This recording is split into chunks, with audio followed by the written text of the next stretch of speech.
Magandang araw sa lahat.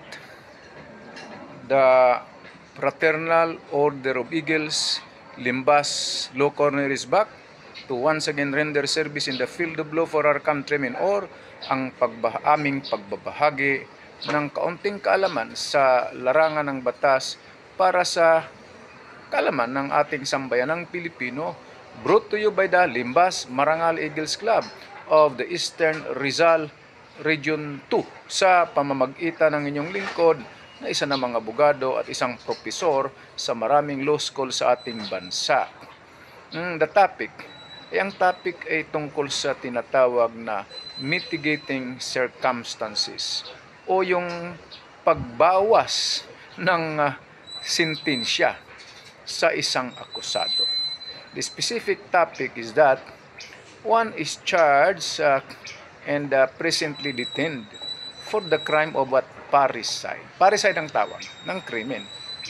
Okay, now, sa paniniwala ng kaniyang pamilya, na pag siya'y dinadalaw sa kulungan, lalo na parating dinadalaw, yung ang pagdadalaw na ito ay maaring isang dahilan para mabawasan ang kanyang sentensya kung sakali siya ay makonbikto ng Regional Trial Court o yung tinatawag na mitigating circumstances enumerated under Article 13 of the Revised Penal Code. Totoo ba na pag dinadalaw ng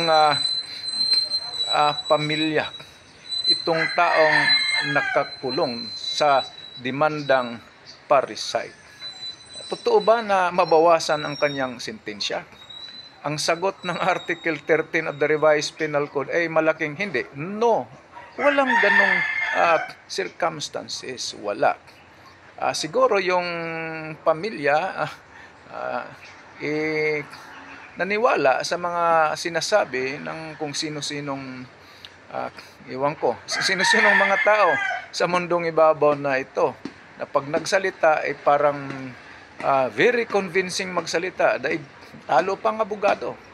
Kaya sa larangan ng batas, mga sambayan ng Pilipino, mas mabuting basahin nyo yung batas. Kung makita nyo sa internet, meron naman, right? O kaya kung hindi kayo kontento, consult a lawyer. Marami ng